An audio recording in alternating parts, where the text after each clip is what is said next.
I'm Trish Carpenter. I'm mum to two beautiful boys, Thomas and Cameron, my twins. Thomas was diagnosed with brain cancer when he was 6 and he passed away just before his 8th birthday.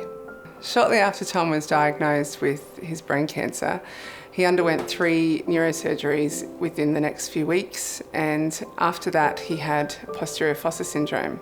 That means that he couldn't sit or walk, he couldn't balance, speak, he couldn't swallow, and so he underwent a lot of rehabilitation.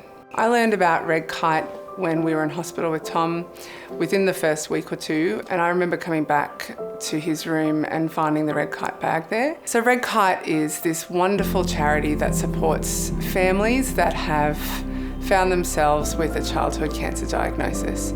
They have shown me support from once Tom was diagnosed, with financial assistance, with counselling assistance, with our Red Kite bag, and even now in my bereavement, they are still supporting me.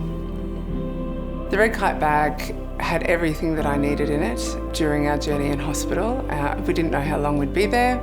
And I think just generally the size of the bag was great because I could put all my other stuff in there as well. But yeah, it was a wonderful gift that set us up really well. So when I'd see other families with the Red Kite bag, it made me feel less alone, like other people were going through the same thing I was.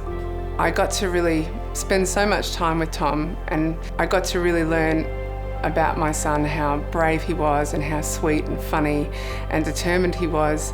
And the Red Kite bag is a reminder of that time we had together in hospital. It was always with us.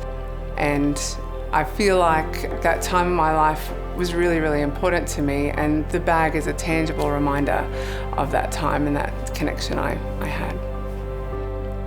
When Tom passed, he was cremated, and I had an urn of Tom's ashes at home.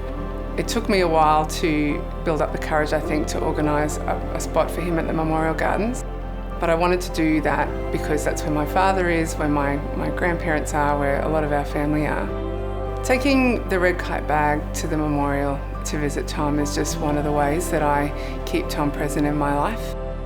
Certainly it's different to the first time I went now, because we're over 3.5 years since Tom has passed, and so when I used to go, I would, spend my whole time crying and saying sorry and wailing to the world. And now sometimes when I go, I might still have a bit of a cry, but I'll just generally have a chat with Tom, or I'll just take a moment to be quiet, or I'll listen to some music. And I've noticed my grief has changed over the years that I've been visiting Tom, but it's a beautiful place to go, and it gives me a chance to focus my time, my thoughts on Tom.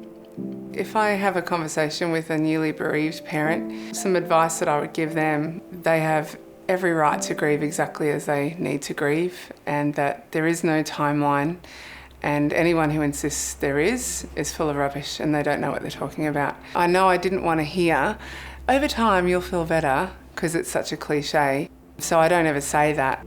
But I guess I live that, and so they can see that I've survived it and I've found ways to manage to live with my grief. I'm honest, it's not going to go away. It will just, over time, it won't be this sharp. Being a bereaved mum, I know that I will always carry this burden of grief, but it's something that I'm happy to do because it means that I love my son, and grief is just the expression of my love for my boy.